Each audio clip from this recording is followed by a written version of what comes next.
રાપર મત વિસ્તારના લોકપ્રિય ધારાસભ્ય અને કચ્છ જિલ્લા રાજપૂત ક્ષત્રિય સભાના અધ્યક્ષ વિરેન્દ્રસિંહ બી જાડેજાના ફાર્મ હાઉસ ખાતે તાજેતરમાં યોજાયેલી ચૂંટણીમાં ભાજપના ભચાઉ અને રાપર નગરપાલિકાના તમામ કાઉન્સિલર અને નગરપતિ ઉપપ્રમુખ કારોબારી સમિતિના ચેરમેન સહિતના પદાધિકારીઓનું વિરેન્દ્રસિંહ જાડેજા દ્વારા સન્માન કરવામાં આવ્યું.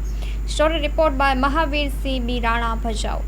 રાપર અને ભચાઉની નગરપાલિકાને બંને ભાજપ ભવ્ય વિજય થયો એ અંગે આપ બે ચાર શબ્દ કહેશો. ખાસ તો નગરપાલિકાઓની ચૂંટણી હતી. ભચાઉ ગામ તો એક સંપવાળું ગામ છે, એક પારિવારિક જેવું ગામ છે. અમારા પરિવારથી પેઢીઓનો સંબંધ છે અને ભારતીય જનતા પાર્ટીની સરકારમાંથી પણ જે પ્રમાણે કામો થાય છે, માન્ય નરેન્દ્રભાઈ મોદી સાહેબ, અમિત શાહ સાહેબ જેવું મજબૂત નેતૃત્વ છે. ગુજરાતમાં પણ માન્ય ભૂપેન્દ્ર પટેલ સાહેબ, માન્ય CR પાટીલ સાહેબ જેવું મજબૂત નેતૃત્વ હોય.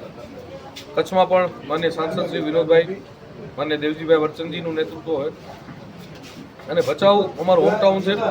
ધારાસભ્ય શ્રી વિરેન્દ્રસિંહજી સતત દિવસ રાત લોકોની વચ્ચે રહેતા હોય, લોકોના કામ કરતા હોય. સરકારમાંથી પણ ધારાસભ્ય તરીકે અનેકો કરોડની ગ્રાન્ટ લઈ આવ્યા હોય, ખૂબ વિકાસ થયો હોય. ત્યારે ભચાઉ નગરપાલિકા 28માંથી 22 સીટો બિનહરીફ થઈ હતી અને રાપર પણ એક પ્રતિષ્ઠાભરો જંગ હતો, જેમાં 28માંથી 21 સીટો એ બે જંગી બહુમતીથી વિજય બન્યા. 2-3 સીટો બહુ નજીવા મતોથી ખાલી રહી ગઈ છે. ત્યારે આજે પાર્ટી દ્વારા બંને નગરપાલિકામાં પ્રમુખ, ઉપપ્રમુખ, ચેરમેન, સત્તાપક્ષ નેતાની જે વરણી થઈ હતી, ત્યારે આજે તમામનું ધારાસભ્ય શ્રી વિરેન્દ્રસિંહ જાડેજાના ફાર્મ હાઉસ મધ્યે સન્માન અને તમામ ચૂંટાયેલા અને પદાધિકારી દ્વારા વિરેન્દ્રસિંહનો આભાર દર્શનનો કાર્યક્રમ રાખેલો હતો.